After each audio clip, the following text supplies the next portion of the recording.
The dusty streets of Alamosa, Colorado had never felt so suffocating as they did on the spring morning of 1878, when Olivia Jensen spotted the familiar silhouette of a man she thought she would never see again riding into town on a paint horse that looked as weathered as her broken heart.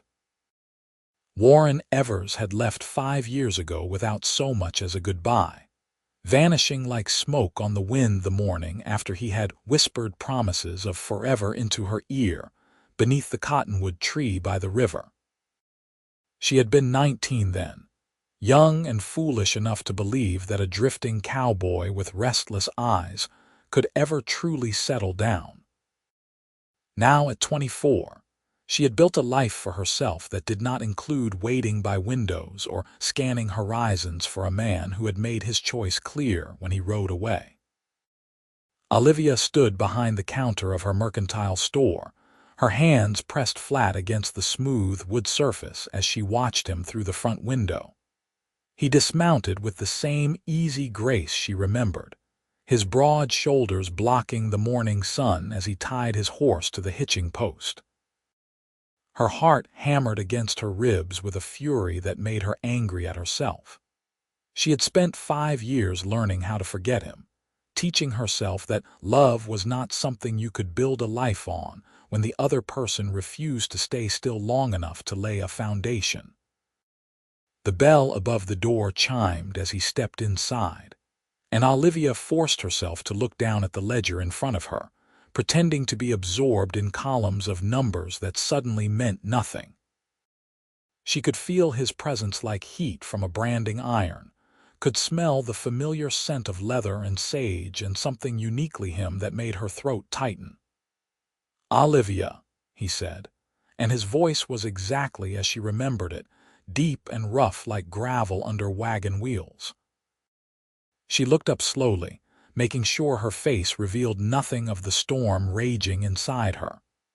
"We are closed," she said flatly, even though the open sign hung clearly in the window and 2 other customers were browsing the shelves of canned goods and fabric. Warren removed his hat, revealing dark hair that was longer than she remembered, touching his collar in waves that looked like they had been raked through by anxious fingers. His face was more lined now, creased at the corners of his eyes and around his mouth, evidence of years spent squinting into sun and wind. But his eyes were the same piercing blue that had haunted her dreams, the color of a summer sky she had thought she would spend her lifetime looking up into beside him. "I know I have no right to be here," he said quietly, "but I need to talk to you." "There is nothing to talk about," Olivia replied, turning her attention back to the ledger. "You made yourself clear 5 years ago when you decided that whatever was out there was more important than what was right here." She heard him take a step closer to the counter. "Olivia, please. Just give me 5 minutes. I gave you my heart," she said, her voice steady despite the way her hands trembled as she gripped her pencil. "I gave you every promise I had to give. And you took all of it and rode away like I was nothing more than a pleasant way to pass the time before you moved on to something better." "It was not like that," Warren said, and there was pain in his voice that might have moved her once. "I was 23 years old and scared out of my mind. My father had just died, and I had all these responsibilities I did not know how to handle. The ranch was failing and I had debts I could not pay, and I thought if I could just find work somewhere else, make enough money, I could come back and be the man you deserved." Olivia finally looked up at him, really looked, and saw the lines of exhaustion etched deep in his face. "You could have told me that. You could have said goodbye. You could have given me the choice to wait, or to move on, instead of leaving me to wonder for months if you were dead in a ditch somewhere, until I finally had to accept that you just did not care enough to stay." One of the other customers, Mrs. Patterson, was watching them with undisguised interest, her hands frozen in the act of examining a bolt of calico. Olivia straightened her spine and forced a professional smile. If you need to purchase supplies, I can help you. Otherwise, I have work to do." Warren stood there for a long moment, his hat turning in his hands before he nodded slowly. "I am staying at the boarding house on 3rd Street. If you change your mind, I will be there. I am not leaving town, Olivia, not this time, not without making things right." He turned and walked out, the bell chiming again as the door swung shut behind him. Olivia stood perfectly still, breathing carefully through her nose, willing herself not to cry in front of Mrs. Patterson and young Sally Morrison, who had stopped pretending to look at the sewing notions and was staring openly. "That Warren Evers?" Mrs. Patterson asked, bustling up to the counter with her fabric. "Heard he ran off years ago. Got some nerve showing his face around here again." "Yes, madam," Olivia said, measuring out the yardage with hands that barely shook. "That will be 75 cents. The rest of the day passed in a blur of transactions and small talk that Olivia navigated on pure instinct, her mind replaying the encounter over and over. When she finally locked the door at 6 o'clock and climbed the stairs to her small apartment above the store, she sank onto her bed and let herself feel the full weight of his return. She had built a good life here. After Warren left, she had taken the money she had been saving for their future and bought this building, turning the downstairs into a mercantile that served the growing town. She had friends, a thriving business, respect in the community. She had even let Thomas Fletcher court her for nearly a year before she realized she was settling for comfort when her heart was still locked away in a place she could not quite reach. Now Warren was back, and all the careful walls she had built around her heart felt suddenly as fragile as paper. That night, Olivia lay awake listening to the sounds of the town settling into sleep around her. Somewhere down the street, a piano played in the saloon. A dog barked. The wind rattled the window frames. And somewhere in that boarding house on 3rd Street, Warren Evers was sleeping under the same sky, breathing the same air, close enough to reach and yet impossibly far away. The next morning brought a surprise that Olivia had not anticipated. She was sweeping the front step when a young Mexican boy approached her, holding a carefully wrapped bundle. "For you, Señorita Jensen," he said, offering it to her with a shy smile. Inside the brown paper was a book, leather-bound and clearly expensive.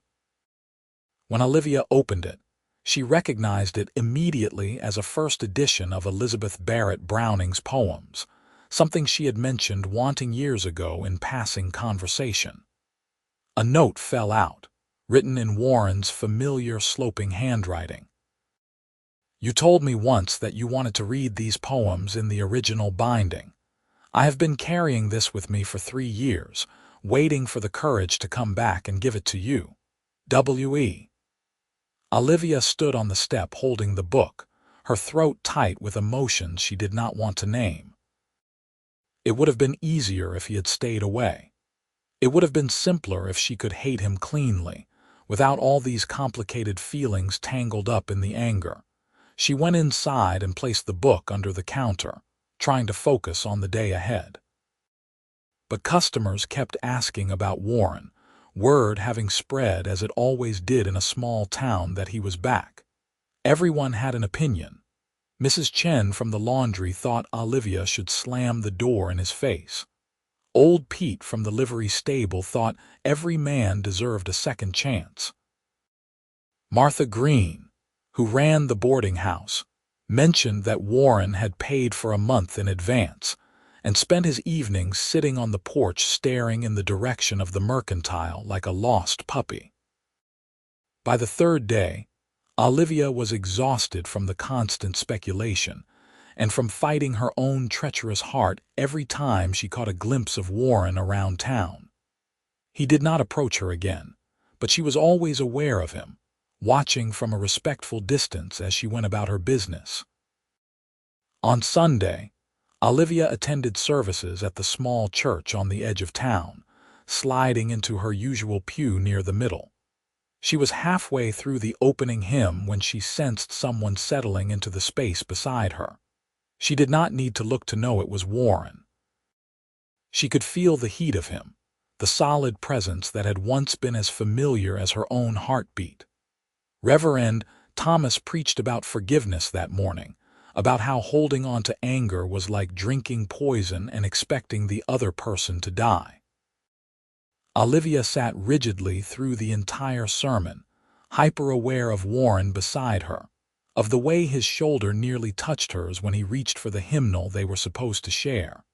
After the service, she tried to slip out quickly, but Warren caught up with her on the church steps. "Will you take a walk with me?" he asked. "Please, just a walk. If you still want me to leave town after, I will go." Olivia looked at him, at the hope and fear warring in his blue eyes, and felt her resolve weakening. "One walk," she said finally, "but I am not making any promises." They walked in silence down the main street, past the saloon and the hotel and the new bank that had opened last year. The April sun was warm on Olivia's shoulders, and the cottonwoods along the river were just beginning to leaf out in fresh green that made the world look new. "I thought about you every single day I was gone," Warren said finally when they reached the river path. "Every morning I woke up and every night I went to sleep, you were my first and last thought." "That is supposed to make me feel better?" Olivia asked, her voice sharp. "Knowing that you thought about me while you chose to stay away. I was an idiot," Warren said bluntly. "I was young and stupid and so scared of failing you that I convinced myself leaving was the noble thing to do. My father had just died, and he had debts I did not even know about. The ranch was mortgaged to the hilt. I thought if I could find work, make enough money to pay everything off, I could come back worthy of you." Olivia stopped walking and turned to face him. "I never asked you to be worthy, Warren. I asked you to stay. I asked you to let me stand beside you while you figured things out. But you made that choice for both of us, and you left me here wondering what I had done wrong, what I had failed to be for you." "You did not do anything wrong," Warren said, his voice rough with emotion. "You were perfect." "You are perfect. I was the one who messed everything up." "Where did you go?" Olivia asked, surprised by how much she still wanted to know. "North at first, up to Montana. Got work on a cattle drive. Then I went to Nevada, worked in the silver mines for a while. The pay was good, but the work nearly killed me. After that, I drifted around taking jobs where I could find them, always saving, always planning to come back once I had enough." "Why now?" Olivia asked. "Why come back after 5 years?" Warren looked out at the river, at the water flowing past smooth rocks and twisted roots. "About 6 months ago, I was in Wyoming, working on a ranch outside Cheyenne. There was an accident. A horse spooked and threw its rider, and when I went to help, I got kicked in the chest. Broke 3 ribs and knocked me unconscious. When I woke up in the doctor's office, all I could think was that I could have died without ever telling you I was sorry, without ever trying to make things right." He turned back to her, and Olivia could see the sincerity in his eyes, the weight of regret he had been carrying. "I have money saved now, enough to pay off the debts and start over. But I realized while I was lying in that doctor's office that none of it mattered if I did not have you. Money, success, none of it means anything without the person you love beside you." Olivia felt tears prick her eyes, but she blinked them back. "You hurt me, Warren. You broke my heart and left me to pick up the pieces alone. Do you have any idea what that was like? How many nights I cried myself to sleep. How many mornings I woke up hoping to see you riding back, only to have that hope crushed over and over again." "I know," Warren said quietly. "And I know I have no right to ask for your forgiveness, but I am asking anyway. I am asking for the chance to prove that I am not that scared kid anymore. I am asking for the chance to love you the way you should have been loved from the beginning." They stood there by the river, the sound of water rushing past filling the silence between them. Olivia wanted to say yes. Every part of her that had loved him, that had never stopped loving him despite everything, wanted to fall into his arms and pretend the last 5 years had never happened. But the part of her that had survived his leaving, that had built a life from the ruins of her broken heart, held her back. "I need time," she said finally. "I cannot just forget everything that happened. I cannot just pretend that you leaving did not change me." "I understand," Warren said. "Take all the time you need. I told you I am not leaving. I will wait as long as it takes." Over the next weeks, Warren became a fixture in Alamosa. He bought the old Henderson ranch on the outskirts of town, the one that had been sitting empty since old man Henderson died last winter. Olivia heard about it from her customers, about how Warren was working from dawn to dusk fixing up the house, mending fences, bringing in cattle. He came into the mercantile every few days to buy supplies, always polite, always respectful, never pushing for more than she was willing to give. But he found small ways to show he was thinking of her. A bunch of wildflowers left on her doorstep, her horse's loose shoe fixed without her asking, the broken step on the side of her building repaired one night while she slept. Olivia tried to maintain her distance, tried to protect her heart from hoping again. But it was hard when Warren was so clearly trying, when he was showing her through his actions that he had changed. One evening in early May, a spring storm rolled in suddenly, bringing torrential rain and lightning that lit up the sky. Olivia was closing up the store when she heard a commotion outside. Through the rain-streaked window, she saw Warren riding hard down the street, and behind him she could see why. The river, normally a gentle flow, had swollen to dangerous levels, threatening to overflow its banks. Warren dismounted in front of her store, water streaming from his hat. "We need to get people away from the low-lying areas," he shouted over the rain.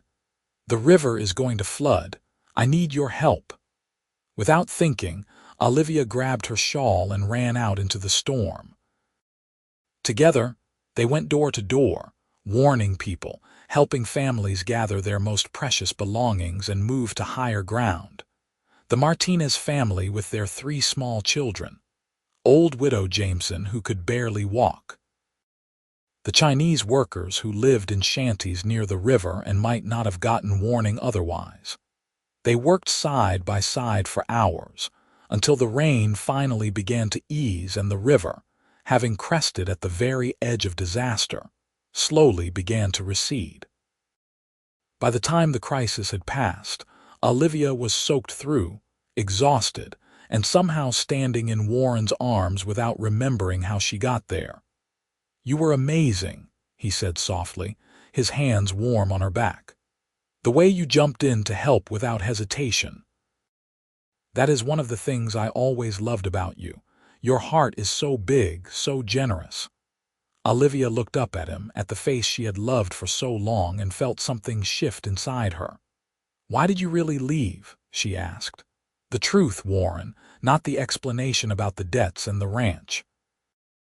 What was the real reason? Warren was quiet for a long moment, his arms still around her. "I was terrified," he said finally. "My father and mother had this great love, and when she died giving birth to my little sister, who died with her, it broke him. He was never the same. He died of a broken heart, really, even if the doctor said it was his heart giving out. I watched him waste away, missing her every day, and I thought that is what love did to you. It gave someone else the power to destroy you." He cupped her face in his hands, his thumbs brushing away rain or tears, she was not sure which.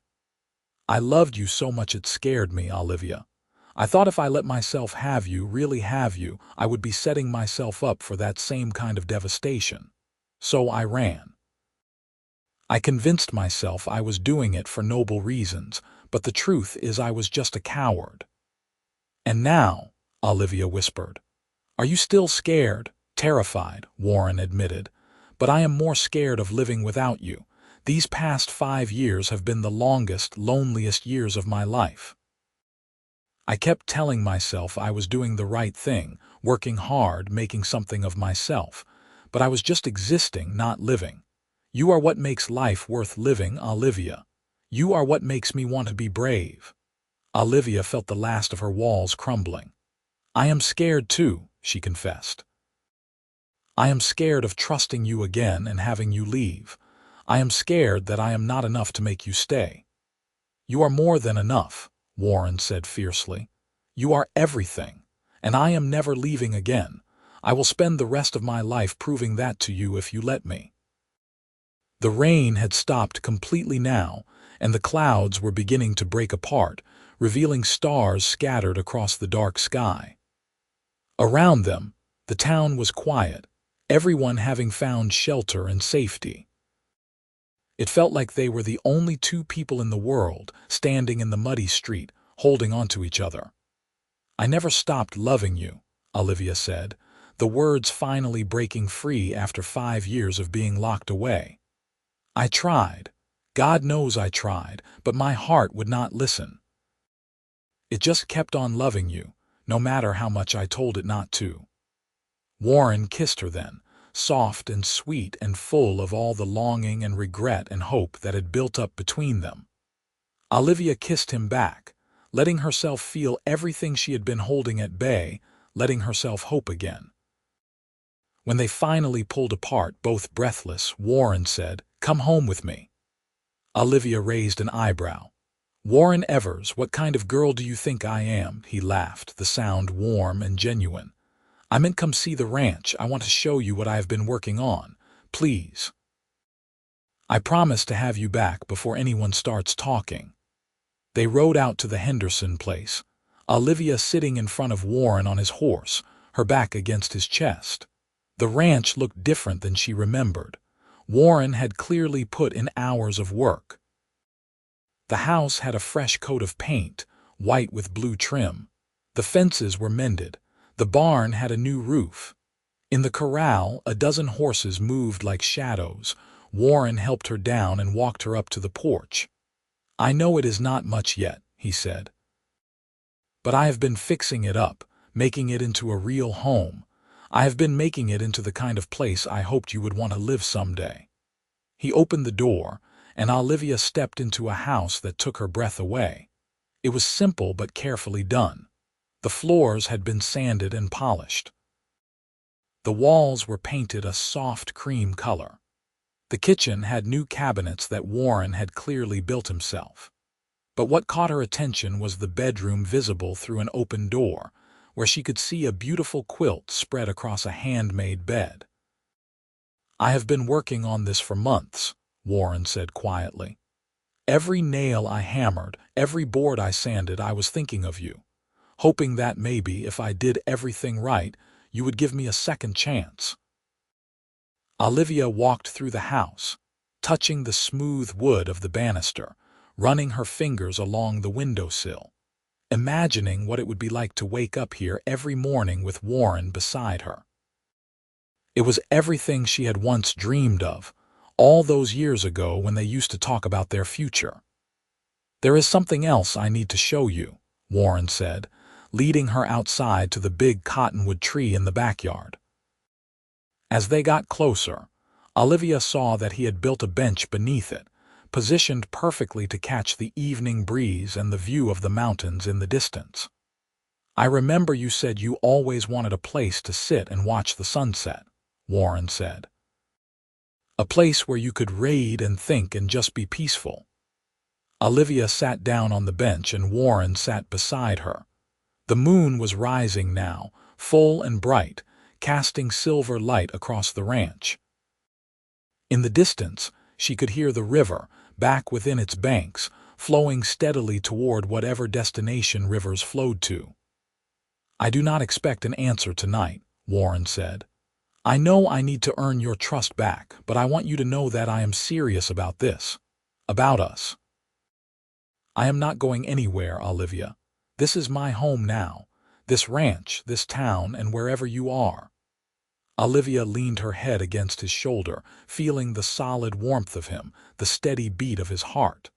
"I am still angry at you," she said. "Part of me is still so angry that you left me." "I know," Warren said. "You have every right to be. But part of me," Olivia continued, "part of me is just so tired of being angry. Part of me wants to forgive you and move forward and see what we could have together." Warren put his arm around her shoulders, pulling her closer. "Then listen to that part," he said softly. "Let the anger go, not because I deserve it, but because you deserve to be happy. You deserve to have the life you want, the love you want." They sat there until the moon was high overhead, talking about everything and nothing. Warren told her more about his travels, about the places he had seen and the people he had met. Olivia told him about building her business, about the challenges and triumphs of the past 5 years. It felt like they were knitting themselves back together, one word at a time, one shared moment at a time. When Warren finally took her back to town, he helped her down from his horse in front of her store and held her hand for a long moment. "Thank you for tonight," he said. "For giving me a chance." "Thank you for coming back," Olivia replied, "for being brave enough to try again." Over the following weeks, Warren courted Olivia the way he should have done the first time around. He took her on picnics by the river. He taught her to rope cattle, laughing when she missed more often than she hit. She showed him the books she had been reading, sharing passages that moved her. They went to church socials together and town meetings and dances at the community hall. The whole town watched their reunion with interest, some people approving, others skeptical. But Olivia found she did not care what anyone else thought. For the first time in 5 years, she felt truly alive, truly happy. One Saturday in June, Warren took her fishing at a quiet spot upstream from town. They sat on the bank with their lines in the water, not really caring if they caught anything, just enjoying the peace and each other's company. "I have been thinking," Warren said, watching his line drift in the current, "about what you said that day by the river, about how I made the choice to leave for both of us." Olivia looked at him, waiting for him to continue. "I do not ever want to do that again," Warren said. "I do not ever want to make a decision that affects both of us without talking to you first, so I am going to ask you now, straight out, what I should have asked you 5 years ago." He turned to face her, and Olivia saw that his hands were trembling slightly. "Olivia Jensen, will you marry me? Will you let me spend the rest of my life making up for the time I wasted? Will you be my wife and my partner and the person I talk to before I make any big decisions? Will you come live with me on that ranch and help me turn it into a real home?" Olivia felt tears streaming down her face, but these were happy tears, the kind that came from joy too big to contain. "Yes," she said, laughing and crying at the same time. "Yes, I will marry you, Warren Evers. I will marry you and I will love you and I will be very angry at you if you ever try to make a big decision without me again." Warren kissed her there by the river, in the same spot where he had whispered promises 5 years ago. But this time felt different. This time, they were both older and wiser and knew exactly what they were promising each other. That evening, they went to her father's house to share the news. Thomas Jensen had been a widower for 10 years, and he ran a successful cattle operation north of town. He had never quite forgiven Warren for hurting his daughter, and when they walked in together, holding hands, his expression was guarded. "Papa," Olivia said, her face glowing with happiness, "Warren and I are getting married." Thomas looked at Warren for a long moment, his weathered face unreadable. "You hurt my little girl," he said bluntly. "You broke her heart and rode off without a backward glance." "Yes, sir, I did," Warren said, meeting his gaze steadily, "and I will regret that for the rest of my life. But I am back now, and I am asking for your blessing to marry your daughter. I promise you, sir, I will spend every day making her happy. I will never leave her again. I will be the husband she deserves." Thomas stood up from his chair and walked over to them. He looked at Warren, then at his daughter's happy face, then back at Warren. Finally, he extended his hand. "You hurt her again, and I will hunt you down myself. Do you understand me?" "Yes, sir," Warren said, shaking his hand firmly. "I understand completely." Thomas smiled then, his stern expression softening. "Well then, welcome to the family, son. I suppose if my Olivia can forgive you, I can try to do the same." They set the wedding date for late July, giving them just 6 weeks to prepare. Alamosa had not seen a wedding this anticipated in years. Everyone had an opinion on everything, from what Olivia should wear to where they should hold the ceremony to what food should be served at the reception. Olivia found herself caught up in a whirlwind of preparations. Her best friend Sarah helped her sew a wedding dress from ivory silk that had cost a fortune, but was worth every penny when Olivia saw how it draped and flowed. Mrs. Patterson and the other church ladies insisted on organizing the reception. Warren's few friends from his youth pitched in to help him finish up the last touches on the ranch house. But not everything was smooth sailing. About 2 weeks before the wedding, a stranger rode into town asking questions about Warren. He was a hard-looking man with cold eyes and a gun worn low on his hip. He talked to people in the saloon, asking about Warren's business, about his ranch, about where he had gotten the money to buy the property. Word got back to Warren quickly in a town the size of Alamosa. That evening he came to find Olivia at the store, his face grim. "There is something I need to tell you," he said. "Something I should have told you before now." Olivia locked the door and turned the sign to closed, her heart sinking. "What is it?" Warren ran his hand through his hair, a gesture she recognized as his tell when he was nervous. "When I was in Nevada, working the mines, I got involved with some men who were not entirely honest. They were skimming silver from the mine and selling it on the side. I did not participate, but I knew about it and I did not report it." He took a breath and continued. "Eventually, the mine owners figured out what was happening. Most of the men got arrested, but a few of us managed to avoid getting caught. I got out of there fast, moved on to Wyoming. But one of the men who went to prison was named Jake Holloway, and he swore he would get revenge on everyone who got away." "And the man asking questions?" Olivia asked, her voice steady even though her heart was racing. "Probably one of Holloway's friends," Warren said. "Jake got released from prison about 3 months ago. I heard about it through the grapevine, but I hoped he would not be able to find me." Olivia felt a flash of anger. "You should have told me this before. We are supposed to be partners, Warren.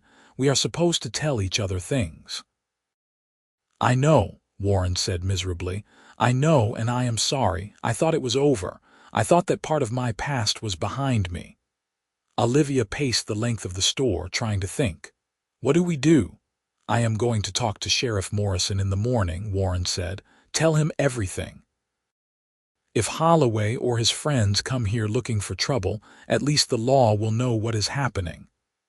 "And the wedding?" Olivia asked. Warren looked at her, his blue eyes full of pain. "If you want to call it off, I understand. I have brought this trouble to your door, and that is not fair to you." Olivia stopped pacing and looked at him, really looked at him. She saw the man he had been 5 years ago, scared and running from his problems. But she also saw the man he was now, standing here, willing to face the consequences of his past mistakes, willing to talk to her instead of running away. "We are not calling off the wedding," she said firmly. "We are going to deal with this together. That is what partners do, Warren. We face problems together." The relief on his face was palpable. He crossed the room and pulled her into his arms, holding her tight. "I do not deserve you," he said into her hair. "Probably not," Olivia agreed, her voice muffled against his chest. "But you are stuck with me anyway." The next morning, Warren went to see Sheriff Morrison, a barrel-chested man in his 50s who had been keeping the peace in Alamosa for over a decade. Olivia insisted on coming with him, and together they explained the situation. Sheriff Morrison listened carefully, asking questions, taking notes. When they were finished, he leaned back in his chair and regarded Warren thoughtfully. "You should have reported what you knew back in Nevada," he said bluntly. "That was wrong of you." "I know, sir," Warren said.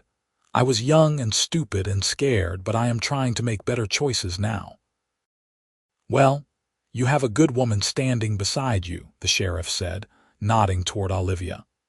"That is a start. Here is what we are going to do. I will put out word that you have come clean about everything. Sometimes that is enough to take the wind out of revenge seekers' sails. If this Jake Holloway is smart, he will realize there is nothing to be gained by coming after you now." "And if he is not smart?" Olivia asked. Sheriff Morrison patted the gun at his hip. "Then we will be ready for him." The days leading up to the wedding were tense.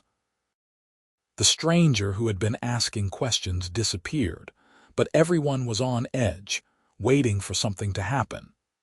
Warren hired a couple of ranch hands who were good with guns to help keep watch over the property. Sheriff Morrison made a point of riding past the ranch every day. Thomas Jensen moved into town temporarily, staying in the room above the mercantile with Olivia, unwilling to leave her unprotected. But the trouble, when it came, was not what anyone expected. 3 days before the wedding, Olivia was working late in the store, finishing up some inventory, when she heard a noise in the alley behind the building. Her father had gone to the saloon for his evening drink, and she was alone. She grabbed the rifle she kept behind the counter and moved quietly to the back door. Through the small window, she could see a figure moving in the shadows. Her heart pounding, she eased the door open. "Stay where you are," she called out, raising the rifle. "I am armed and I know how to shoot." The figure froze, then slowly raised his hands. "Please, señorita, I mean no harm." Olivia kept the gun trained on him as she moved closer. In the moonlight, she could see he was young, maybe 19 or 20, with dark hair and frightened eyes. His shirt was torn and stained with blood. "Who are you?" she demanded. "My name is Miguel Santos," he said. "I am looking for Warren Evers. They said in town he is staying at the ranch, but I am afraid to go there. I am afraid the men following me will hurt him." "What men?" Olivia asked, lowering the gun slightly. "Are you talking about Jake Holloway?" Miguel nodded. "I worked in the mine with Warren. I was there when Jake and the others were stealing silver. I kept quiet like Warren did, and I got away like he did. But Jake found me 2 weeks ago. He beat me and said he was going to kill everyone who he thought betrayed him. I managed to escape, and I have been riding hard to get here to warn Warren." "How many men does Jake have with him?" Olivia asked. "3, Miguel said. "Maybe 4. They are mean men, señorita. They will not stop until they get what they want." Olivia made a quick decision. "Come inside. Let me look at that wound." She brought Miguel into the store and locked the door behind them. His injury was not as bad as it looked, mostly surface cuts and bruises. She cleaned him up and gave him some food while he told her everything he knew about Jake's plans. "He is coming here," Miguel said. "He knows about the wedding. He thinks it will be the perfect time to hurt Warren in front of everyone who matters to him." Olivia felt cold dread settle in her stomach. "We need to get to the sheriff, and we need to warn Warren." They found Sheriff Morrison at his office, and he immediately began organizing a plan. He sent deputies to watch the roads into town. He warned the men at the saloon to be on alert. And he sent someone to fetch Warren from the ranch. Warren arrived within an hour, riding hard, his face tight with worry.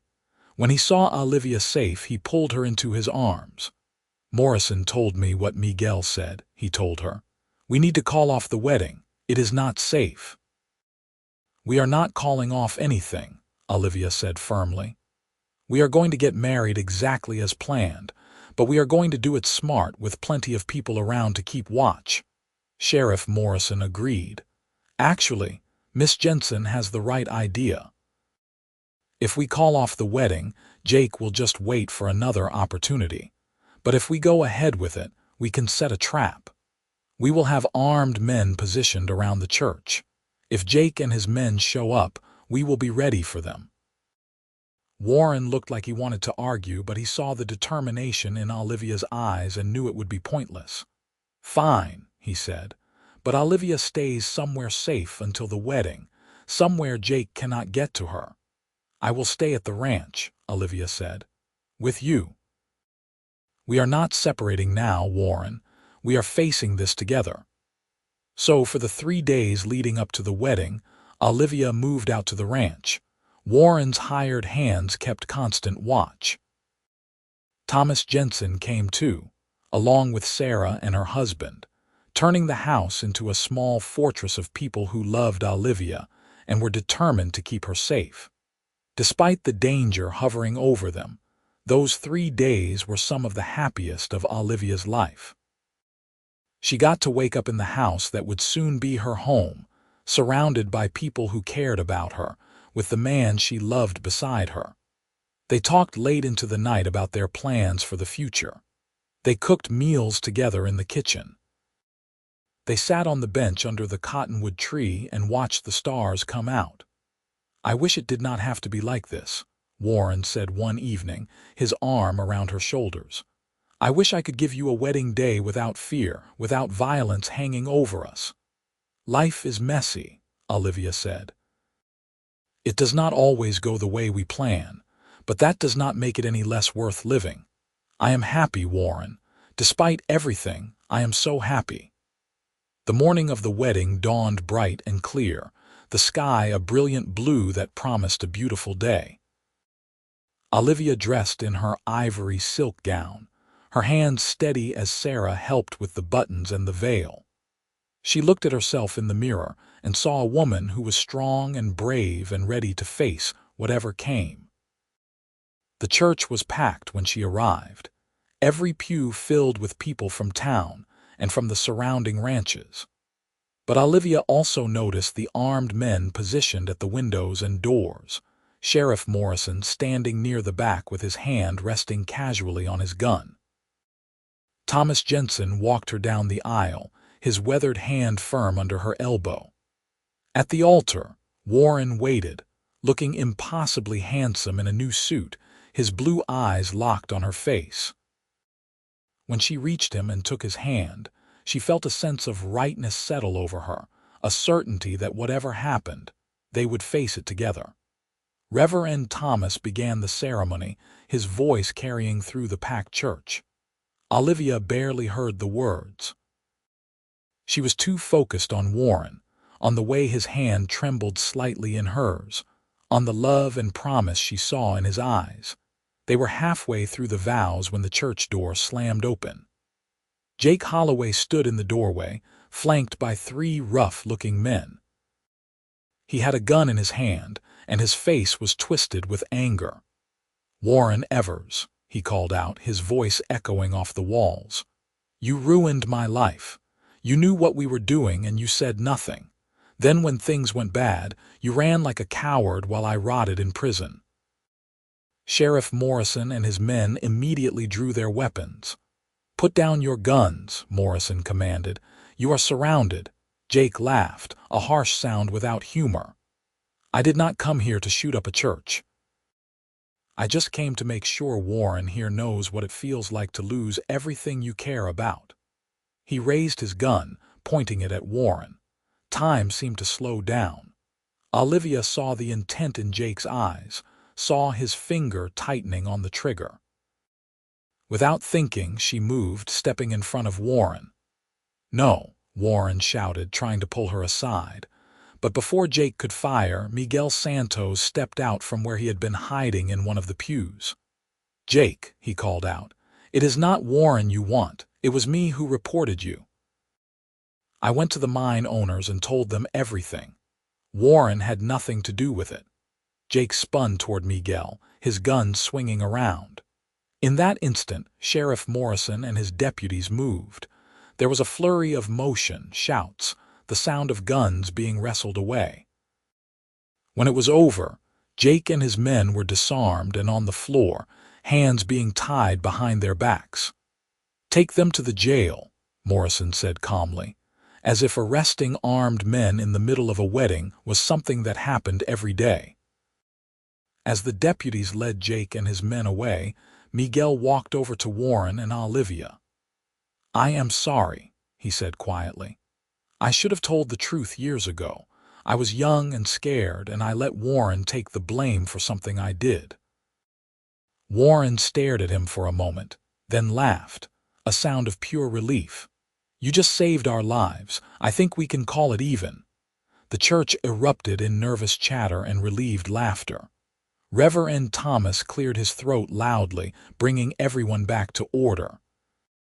"Well," he said dryly, "that was certainly exciting. Now, if there are no further objections, perhaps we can finish this wedding." Laughter rippled through the crowd, breaking the tension.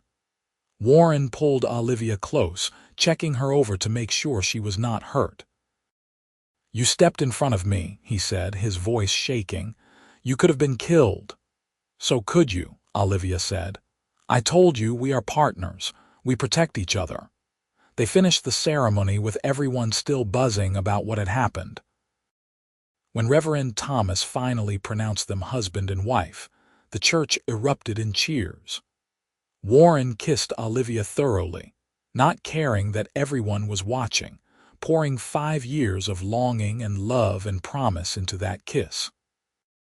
The reception was held at the community hall, and it turned into the party of the year. The story of what had happened at the church spread like wildfire, and soon everyone was talking about the bride who stepped in front of a gun for her groom, the young Mexican man who came forward to tell the truth, and the sheriff who ended it all without a single shot being fired. Warren and Olivia danced their first dance as husband and wife while the fiddle player played a sweet waltz. "I cannot believe you are finally mine," Warren whispered in her ear. "I cannot believe I am lucky enough to get a second chance at this." "You better not mess it up," Olivia teased. "Because I am not giving you a third chance." "I will not mess it up," Warren promised. "I am going to love you every day for the rest of our lives. I am going to wake up grateful every morning that you forgave me. I am going to make you so happy, Olivia. I swear it." They danced until the stars came out, surrounded by friends and family, and the whole town that had watched them find their way back to each other.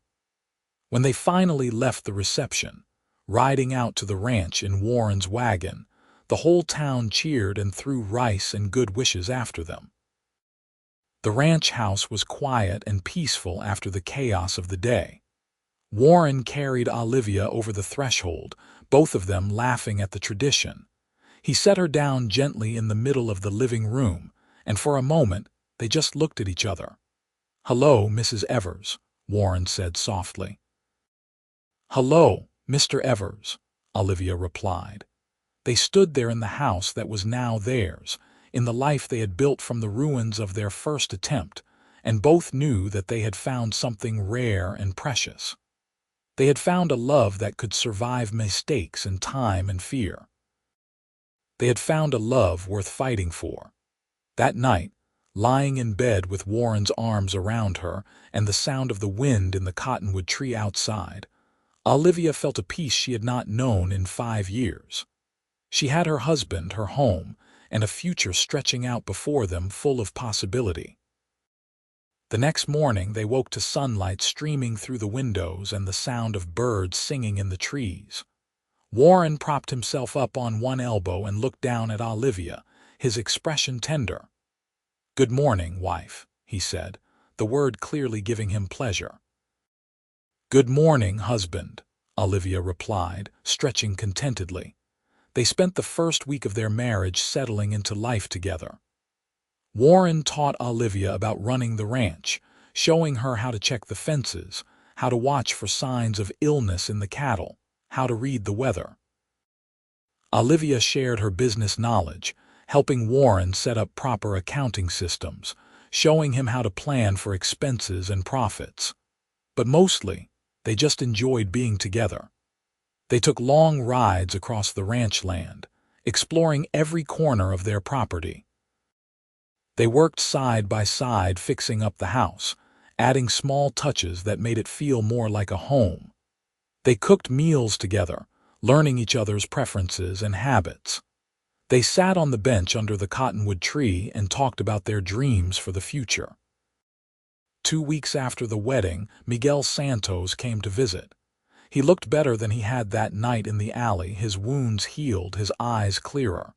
He stood on the porch, hat in hand, looking nervous. "I wanted to thank you," he said. "Both of you. What you did, letting me hide in the church, giving me the chance to make things right, I will never forget that." "You saved our lives," Warren said. "We are grateful to you, Miguel." "I also wanted to ask," Miguel continued hesitantly, "if maybe you need help on the ranch. I am a hard worker and I am good with horses. I need a new start and I thought maybe." Warren and Olivia exchanged a glance. "Can you give us a minute?" Olivia asked, and Miguel nodded, stepping off the porch to give them privacy. "What do you think?" Warren asked her. "I think everyone deserves a second chance," Olivia said. "You got yours. Maybe Miguel deserves his." Warren smiled and called Miguel back. "You are hired. We can offer you room and board and a fair wage, but I need to know you are serious about staying, about building something here." "I am serious," Miguel said, his face lighting up. "I will work hard, I promise. You will not regret this." Miguel moved into the small cabin on the far side of the property, and true to his word, he proved to be an excellent worker. He had a gift with the horses, and within weeks, he had them better trained than they had been in years. More than that, he became a friend, someone Warren and Olivia could count on. As summer turned to fall, life settled into a comfortable rhythm. The ranch prospered.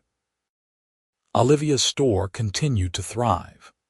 The town had fully accepted Warren back, especially after the dramatic events of the wedding that had turned him from an object of suspicion into something of a hero.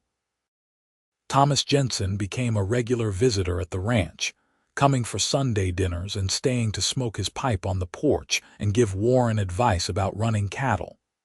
Sarah and her husband became frequent guests as well, and soon the ranch house was full of laughter and friendship. But what Olivia loved most were the quiet moments, just her and Warren. The mornings when they woke up tangled together and spent long minutes just talking before the day called them to work. The evenings when they sat on their bench and watched the sun set behind the mountains. The nights when Warren held her close and whispered how much he loved her, how grateful he was that she had given him another chance. In October, Olivia realized she was pregnant. She waited to be sure before telling Warren, but when she finally shared the news one evening as they were cleaning up after dinner, his reaction was everything she could have hoped for. He picked her up and spun her around, then immediately set her down gently, worried he had been too rough. "We are going to have a baby," he kept saying, his voice full of wonder. "You and me, we are going to be parents. Are you happy?" Olivia asked, though she could see the answer on his face. "Happy does not even begin to cover it," Warren said. He placed his hand gently on her still flat stomach. "I am going to be a father. I am going to have a family with you. 5 years ago, I thought I had thrown away my chance at this. Now here we are, about to start this incredible journey together." They told her father the next Sunday, and Thomas Jensen actually had tears in his eyes. "I am going to be a grandfather," he said, pulling Olivia into a hug. "Your mother would have been so happy." The winter passed slowly, with Olivia growing bigger and Warren growing more protective. He fussed over her constantly, worried about her doing too much work, insisting she rest more. It drove Olivia crazy sometimes, but she also found it endearing, this evidence of how much he loved her. They spent the long winter evenings preparing for the baby, with Warren building a beautiful cradle from oak wood and Olivia sewing tiny clothes and blankets. Sarah came over often to help, sharing advice from her own experience as a mother. The house gradually transformed, making space for the new life that would soon join them. In March, on a night when the wind howled outside and snow still clung to the mountain peaks, Olivia went into labor. Warren rode into town to fetch the doctor and the midwife, then spent the next 12 hours pacing the living room floor, driving Miguel crazy with his worry. But when the sun came up on a clear spring morning, Olivia delivered a healthy baby boy. When the midwife placed the infant in Warren's arms for the first time, Olivia watched tears stream down her husband's face. "Hello, son," Warren whispered. "I am your father, and I promise you, I am going to be here every single day of your life. I am never going to leave you or your mother. You can count on that." They named him Thomas, after Olivia's father, with the middle name William after Warren's father.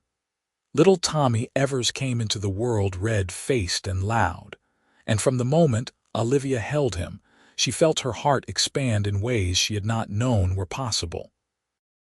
The first few months of parenthood were exhausting and wonderful in equal measure. They took turns walking the floor with Tommy when he cried at night.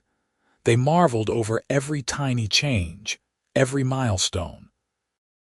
Warren proved to be a devoted father, always willing to change diapers, always ready to rock his son to sleep, always gentle and patient.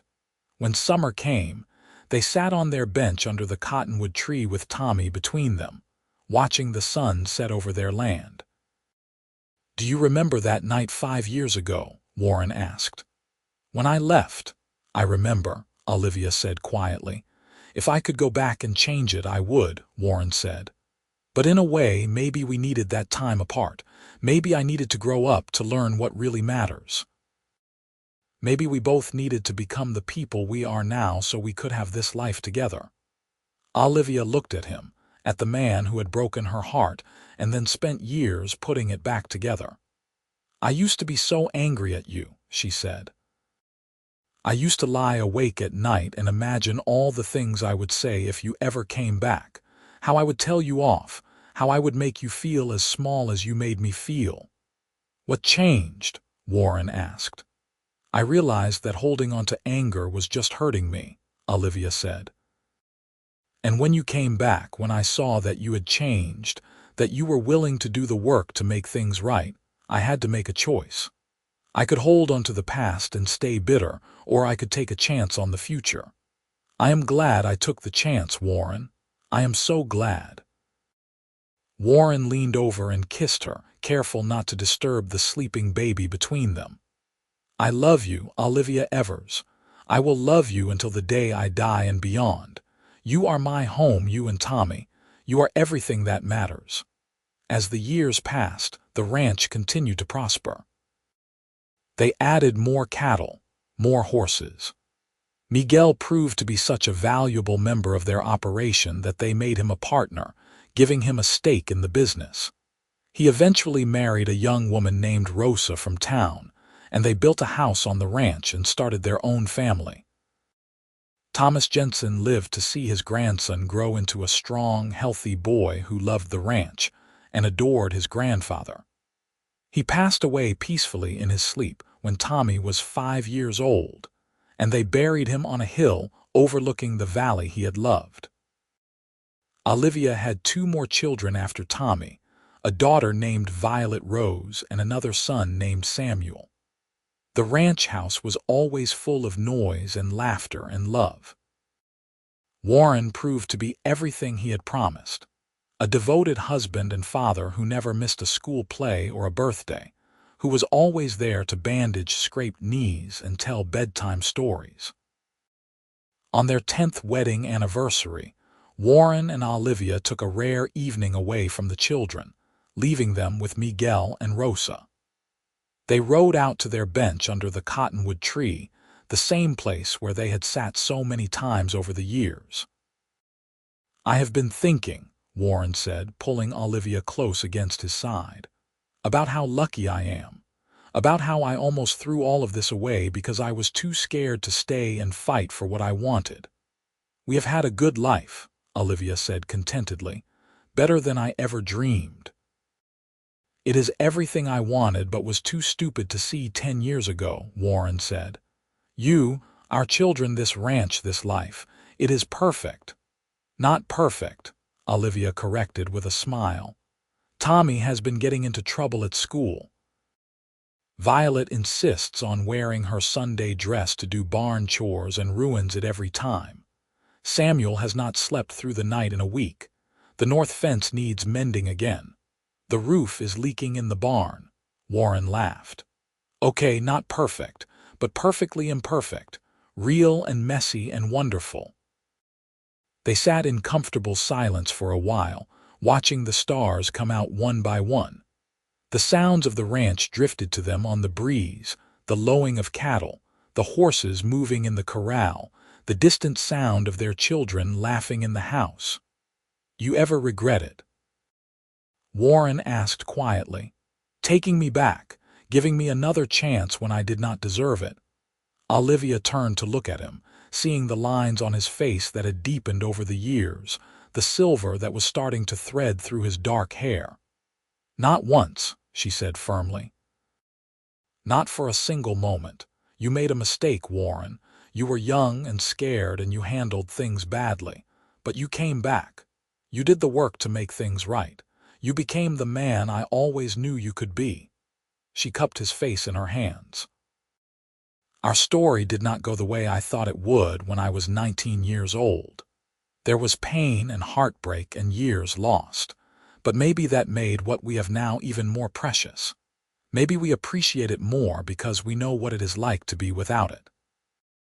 Warren kissed her, slow and sweet, the kiss of a man who knew he was holding something precious. When they finally pulled apart, both smiling, he said, "Here is to the next 10 years, Mrs. Evers, and the 10 after that.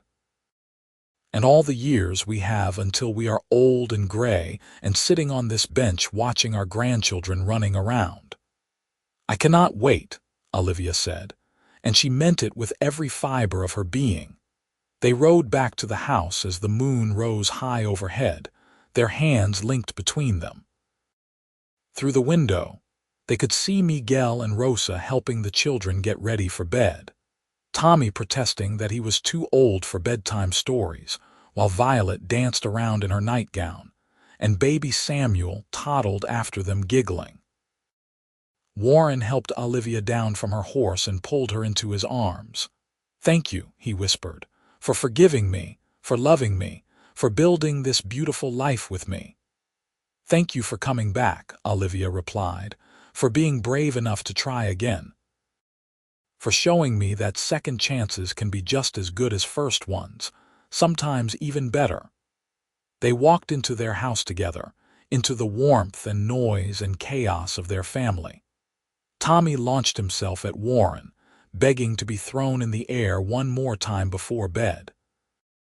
Violet grabbed Olivia's hand and dragged her over to see the picture she had drawn.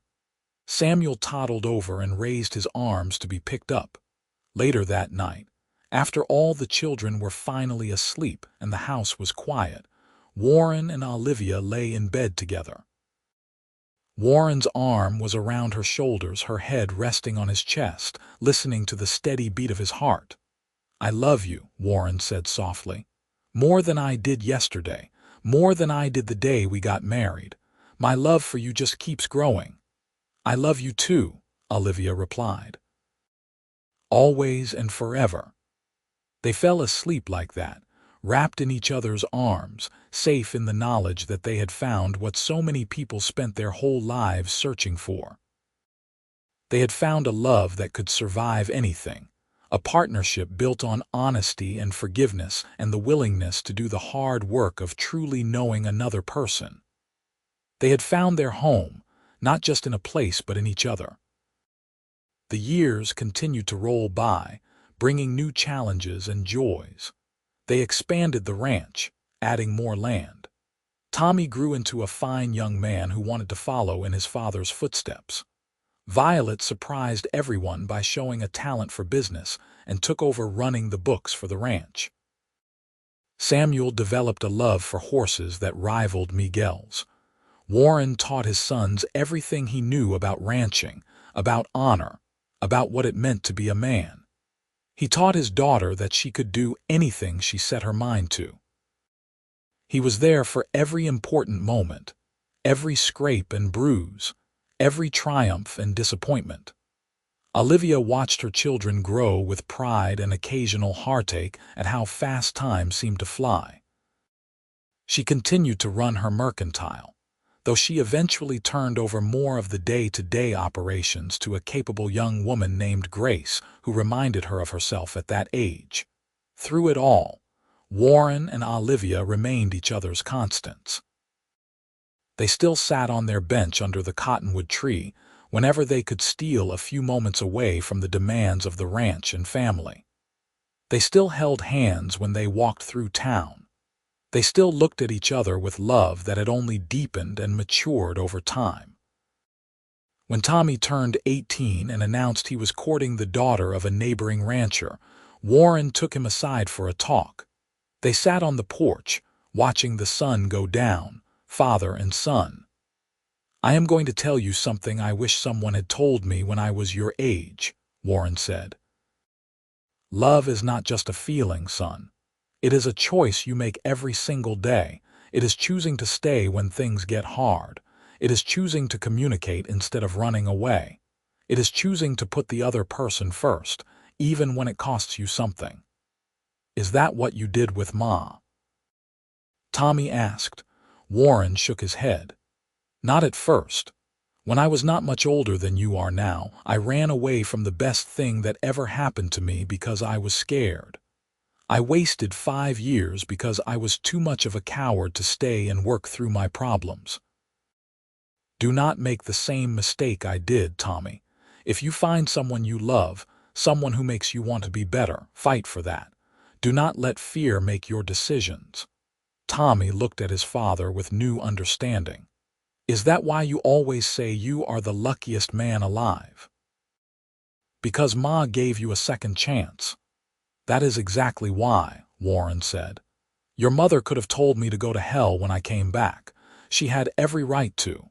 Instead, she gave me the greatest gift anyone has ever given me. She gave me the chance to prove I could be the man she deserved." "I will remember that," Tommy said seriously. As the sun set and the stars began to appear, Warren felt a deep contentment settle over him. He thought about that frightened 23-year-old boy who had ridden away from Alamosa so long ago, convinced he was doing the right thing. He wished he could go back and shake some sense into that younger version of himself, tell him that love was worth any risk, any fear. But maybe, he reflected, maybe the journey had been necessary. Maybe he had needed to leave and lose everything to truly understand what he had. Maybe Olivia had needed to build a life on her own to become the strong, independent woman who could be his true partner. Maybe their story had unfolded exactly as it needed to, painful as parts of it had been. Inside the house, he could hear Olivia laughing at something Violet was saying, the sound as beautiful to him now as it had been the first time he heard it over 15 years ago. He stood up and went inside, wrapping his arms around his wife from behind and kissing the top of her head. "What was that for?" Olivia asked, smiling up at him. "Just reminding myself how lucky I am," Warren said. "You are very lucky," Olivia teased. "I could have married Thomas Fletcher, you know. He asked me 3 times. "And you said no 3 times, Warren reminded her. "Because you were waiting for me to get my head out of my rear end and come back." "Well, it took you long enough," Olivia said, but her eyes were soft with love. Years turned into decades. They grew older together. their faces gaining lines and their hair turning gray, but the love between them never faded. They became grandparents, watching Tommy and then Violet, and then Samuel get married and start families of their own. The ranch house that had once seemed so spacious now felt full to bursting during holidays and family gatherings, filled with children and grandchildren and love. Miguel and Rosa became like family, their children growing up alongside Warren and Olivia's children. They celebrated birthdays and holidays together, supported each other through hard times, and rejoiced together in good times. On their 25th wedding anniversary, their children threw them a big party. The whole town came to celebrate the couple who had become something of a legend in Alamosa, the cowboy who left and came back to win his love's heart a second time, the woman who had the strength to forgive and the wisdom to take a second chance on love. Warren stood up to give a toast, Olivia beside him, and looked out at the crowd of friends and family. 25 years ago, he said, I was convinced I had ruined the best thing in my life. I had left the woman I loved, and I thought I would never get another chance. But Olivia taught me something important. She taught me that love is not just about never making mistakes. It is about having the courage to admit when you are wrong and the humility to ask for forgiveness. It is about choosing each other every single day, even when it is hard.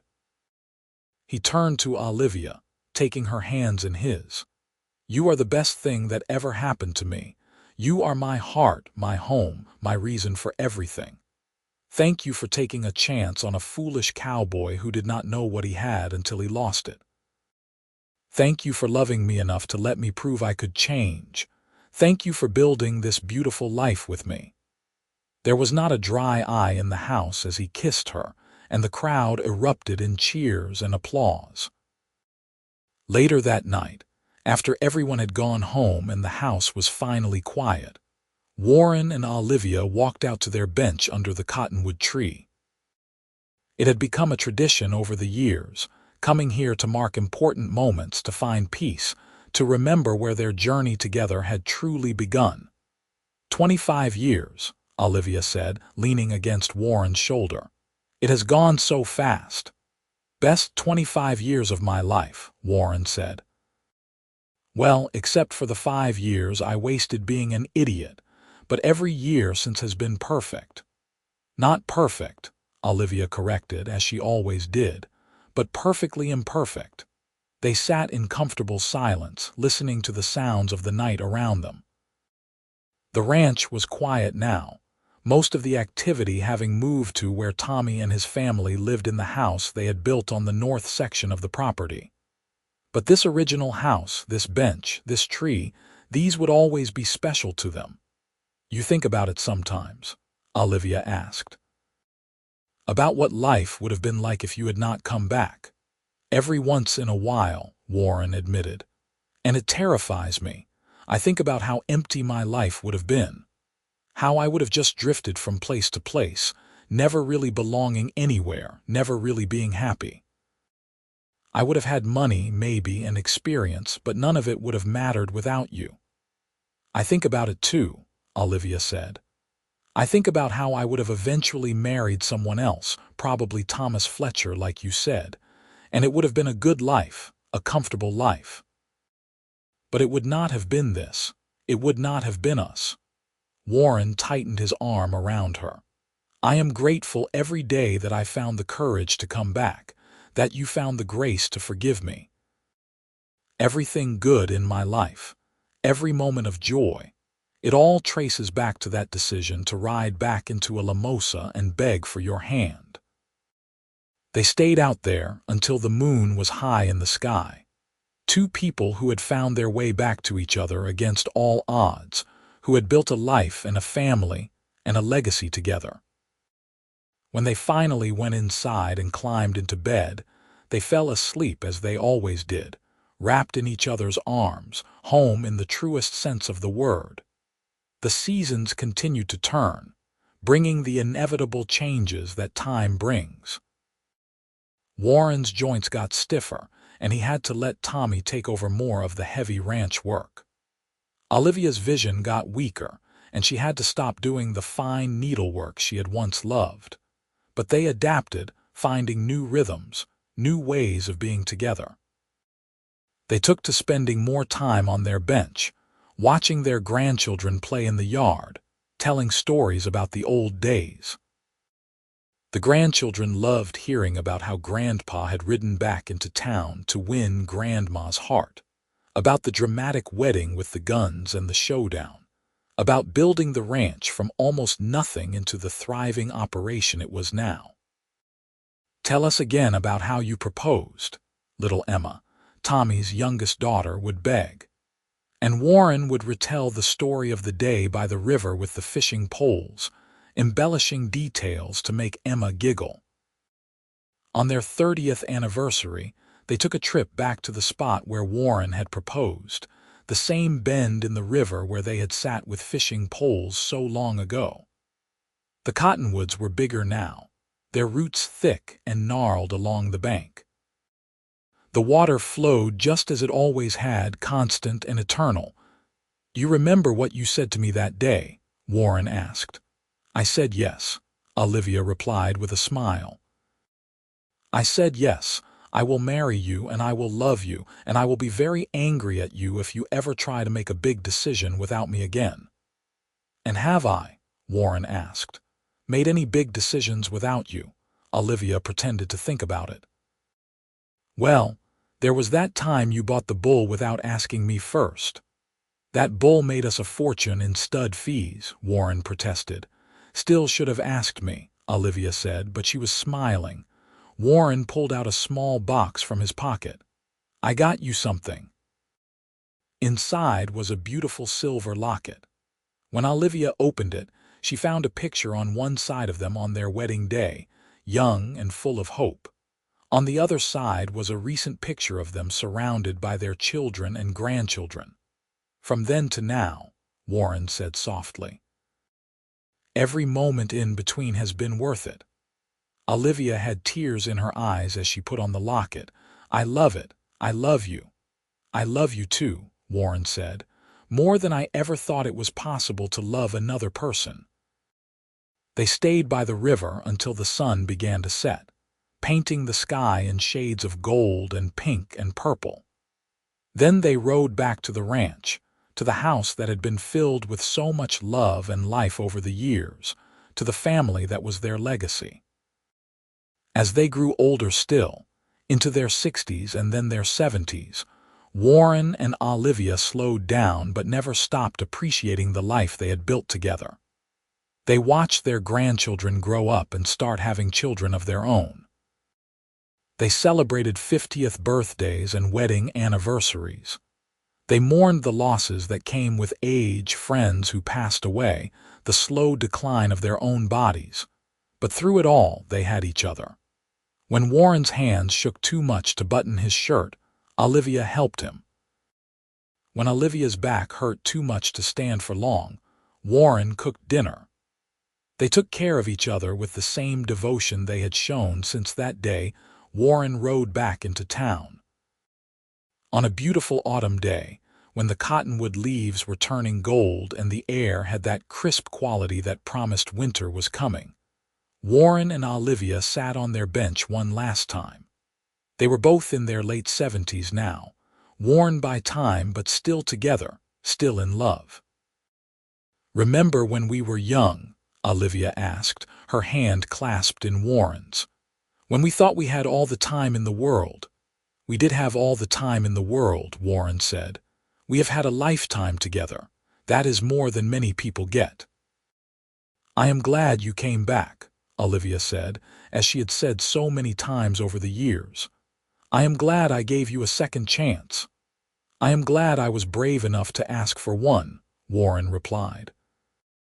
They sat in comfortable silence as the sun set one more time over their ranch, over the land they had worked together, over the life they had built from a second chance and a willingness to forgive. Around them they could hear the sounds of their great-grandchildren playing, their voices high and sweet on the evening air. "We did good," Warren said finally. Look at all of this. Look at what we created. We did very good, Olivia agreed. As the stars began to appear in the darkening sky, they walked slowly back to the house, supporting each other, moving as one unit as they had for over 50 years. Inside, their family was gathering for Sunday dinner. Multiple generations crowded around the big table that had been built specifically to accommodate them all. Warren looked around at all the faces, the children and grandchildren and great-grandchildren, and felt a profound sense of peace. This was what mattered. This was what all those years of work and struggle and love had been for. Not wealth or fame or achievement, but family and connection and love passed down through generations. That night, lying in bed with Olivia beside him, Warren said what he said every night. "I love you, Olivia Evers. You are the best thing that ever happened to me." "I love you too, Warren Evers," Olivia replied, as she always did. Always and forever. They fell asleep like that, hands clasped between them, having lived a full and beautiful life together. A life that started with heartbreak, but transformed into something wonderful through forgiveness and second chances, and the simple choice to love each other every single day. The cowboy who had once ridden away had come back and spent the rest of his life making good on his promise. He had loved his wife with everything he had. He had been there for every moment, good and bad. He had built a legacy not of material wealth but of love and family, and the unshakable foundation of a partnership built on honesty and forgiveness. And the woman who had been brave enough to forgive, strong enough to take a second chance, wise enough to know that people could change, had been rewarded with a love story for the ages. A love that had weathered storms and grown stronger with time. A love that had created a family and a life more beautiful than anything she could have imagined back when she was 19 and nursing a broken heart. Their story became legend in Alamosa, passed down through generations. The cowboy who broke her heart and rode off but came back to make things right. The woman who had the strength to forgive and the wisdom to believe in second chances. Together, they had shown that love was not about perfection but about perseverance, not about never falling but about getting back up and trying again.